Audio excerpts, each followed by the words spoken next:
que legal, gente. Minha filha tá aqui limpando as pedrinhas. Meu filho tá cortando a grama. Crianças birrentas, egoístas, chatas, vão se tornar adultos infelizes com uma grande chance de ter o casamento encerrado por um divórcio. Este é o cenário atual, infelizmente, de muitas famílias, de muitas crianças. Agora, quer saber um princípio fundamental para ajudar no amadurecimento dos seus filhos? É sobre isso que eu vou falar hoje. Dê responsabilidade a eles. E uma maneira de fazer isso é faça com que os seus filhos trabalhem, ajudem em casa. Não os deixe parados. Eu vou explicar um pouco sobre isso e contar um pouquinho da minha experiência com os meus 4 filhos, sobre o quanto que eu notei já isso, eu percebo colocar os meus filhos para servirem, essa é uma boa palavra, servirem em casa, como que isso é fundamental para o desenvolvimento deles, para o amadurecimento deles, sabe? Não permitir que eles tenham a sensação de que eles são hóspedes num hotel. Não, isso não. Como que ajuda dar responsabilidade a eles? Então, curta, comente, se inscreva, bora para mais um vídeo.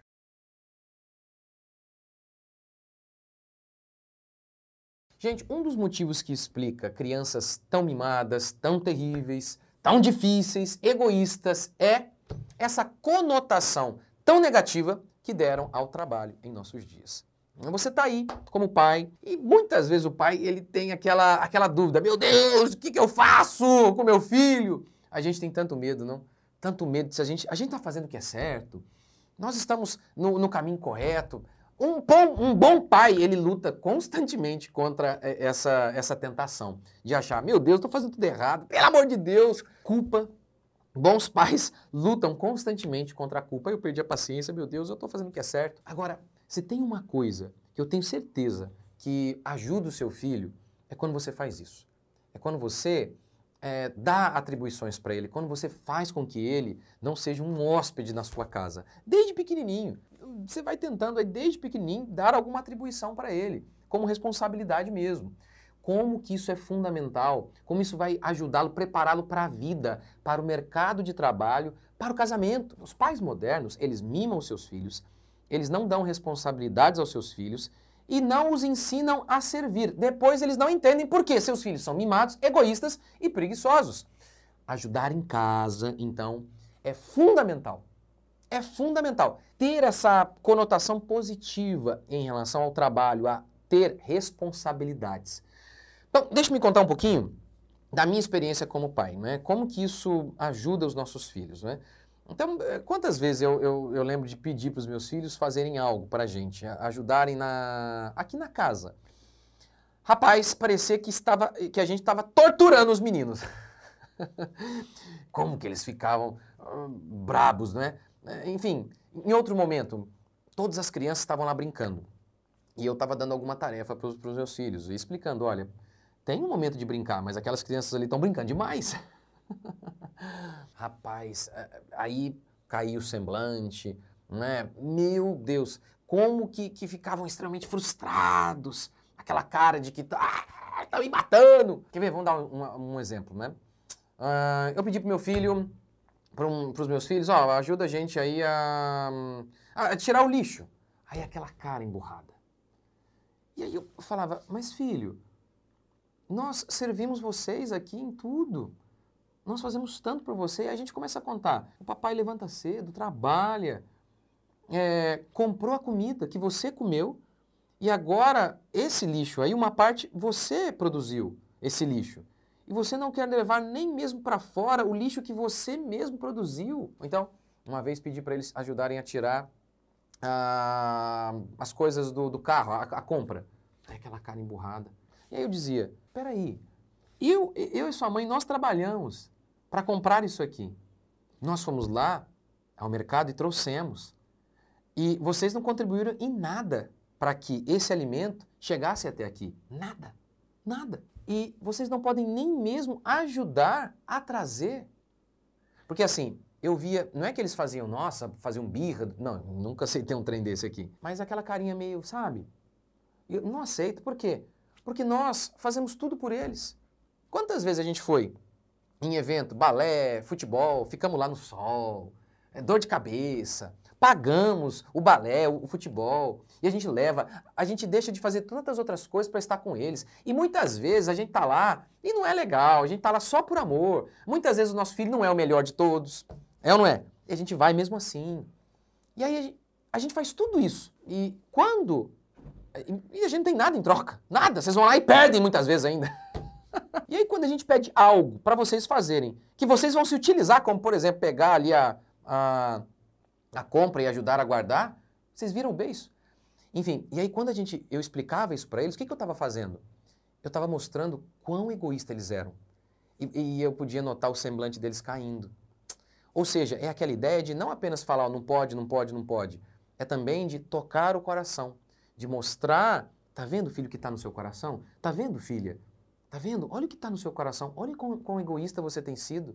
E, gente, como que eles ficavam envergonhados e pediam perdão. E como que isso, quando você toca no coração, e não tem nada melhor para fazer isso do que quando você dá atribuições para eles, e depois explicar e conversar, você toca no coração, é assim que eles vão mudar de vida. É assim que eles vão ter um caminho de arrependimento. Ora, e mesmo quando você é próspero, você é um pai, uma família próspera, dê um jeito de fazer com que o seu filho, ele ajude a família, que ele sirva a família. Antigamente, você nota as grandes famílias, como que eles faziam? Não é porque eles eram ultra, mega power inteligentes. Era instinto de sobrevivência. A família era muito grande. Se eles não fossem generosos, eles morriam de fome.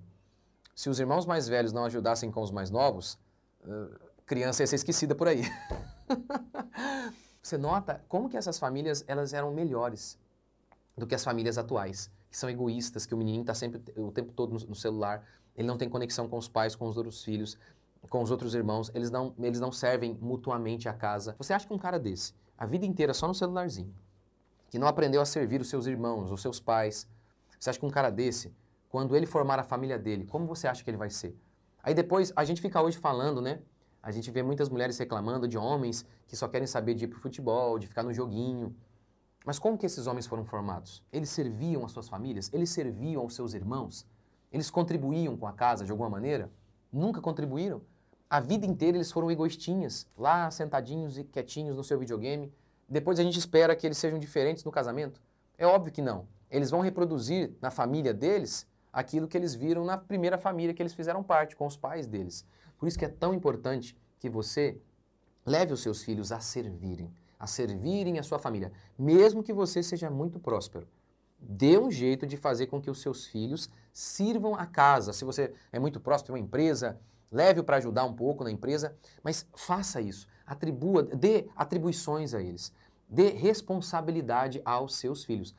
O meu pai sempre foi muito próspero. Quer dizer, sempre não, né? Morou na favela, teve dificuldade, morou no Fusca. Mas ele prosperou muito. E ele era muito próspero, tinha carro importado na garagem. E um dia eu quis um videogame. Sabe o que ele fez? Me levou para entregar panfleto num sol, rapaz. E, pelo amor de Deus, lá na Praia Grande, em Ubatuba. Quem é de Ubatuba aí, deixa um comentário aqui. E eu morei em Ubatuba até os 19 anos. Meu amigo, num sol de lascar. E eu tinha que ir lá ficar entregando panfleto. Enfim, mesmo que seja alguma coisinha mínima, mas ele ia lá e me fazia ajudar de alguma maneira. Né? Uma outra coisa, eu lembro, ele tinha um prédio e ele me enviou lá para trabalhar no prédio. Rapaz, e serviço brabo, pesadíssimo, pesadíssimo. Como eu agradeço a Deus. Como eu agradeço a Deus pelo meu pai. Né? Como que isso ajudou a gerar na gente, né, um espírito aguerrido de tem que ir para frente. Porque eu lembro, eu já era, sei lá, 17 anos, alguma coisa assim. Meu pai tinha bastante dinheiro. E eu tava trabalhando de servente, ele me pôs para trabalhar de servente. E aí a gente tinha que quebrar uma laje de um prédio bem grande. E, quer dizer, eu fui quebrar sozinho com a marreta sexta-feira. Acho que já contei para vocês aqui. Vocês sabem por que a marreta chama marreta sexta-feira, né? Porque você é tão pesada que você não vê a hora de chegar sexta-feira e acabar o expediente. E eu lembro, né, tive que quebrar tudo aquilo. E depois a gente teve que desovar aquele entulho. E eu falava, gente, não é possível isso aqui não, nenhum ser humano consegue fazer isso. E como que aquilo trouxe isso, me ajudou a ter essa questão aguerrida? Não, dá para fazer sim, gente, o trabalho é importante. O trabalho é importante para a gente. Então, mesmo quando você é próspero, dê um jeito de levar o seu filho a ter algumas atribuições, responsabilidade real. Porque, sabe, as provinhas, muitas vezes, ele sabe que a escola não significa nada no mundo real, a não ser para passar no vestibular. Fora isso, não é nada. Aquilo ali que se aprende ali não significa nada. Taylor Gatto, ele escreveu 2 livros, Emborrecimento Programado e Armas de Instrução em Massa. Ele defende que a escola é uma fábrica de moer cérebros e aniquilar corações. E ele diz que... e tudo isso foi de propósito. No livro Armas de Instrução em Massa, que eu tenho resenha e tenho esse livro na minha livraria, ele disse o seguinte: os teóricos da educação, né, sempre souberam que se as crianças são enclausuradas com outras crianças, despidas de responsabilidades e independência, encorajados apenas a emoções triviais como cobiça e inveja, elas fazem aniversário, mas nunca crescem. Isso é muito verdade. Eu lembro sempre do Paul Washer contando que lá no Peru ele fazia missões lá e um menino de 14 anos já podia casar, porque ele já sabia lutar contra inimigos, construir uma casa e cuidar da lavoura. Qual a única habilidade de um bebezão de 30 anos hoje? Passar de fase no PlayStation. É impressionante, né? Como que os pais pensam que a infância é apenas a época de brincar, né? Não. E ainda criaram o termo adolescência. Stanley Hall, um psicólogo, sempre eles, né? Criou a adolescência, que seria uma carta branca para a gente ser idiota. Enfim, não tem isso na Bíblia. Na Bíblia não tem isso, brinquem ao máximo. Tá, é óbvio, a Bíblia até menciona as crianças como agentes que brincam e faz parte da natureza da criança isso, faz parte mesmo. Mas se fosse a coisa mais importante que elas devessem brincar o dia inteiro, deveria haver uma ordem para isso, não? Mas a ordem é que os pais instruam seus filhos. Por que seu filho tem a memória tão boa? Será que não é para você encher de conhecimento a cabecinha dele? Então, é isso. Leve o seu filho ao amadurecimento e não existe coisa melhor para fazer isso do que através de levar o seu filho a ajudar em casa. É óbvio, eu não estou falando de todos os princípios aqui da educação do seu filho, é um só. Dê responsabilidade ao seu filho, ajude-o a ajudar em casa, eu tenho certeza. Leve o seu filho a servir em casa e eu tenho certeza. Ele vai se tornar uma pessoa mais madura. Deixe seu comentário aqui. Se você quiser mais informações sobre isso, tem o meu curso Criação de Filhos. O link está aqui. Deus abençoe. Até o próximo vídeo.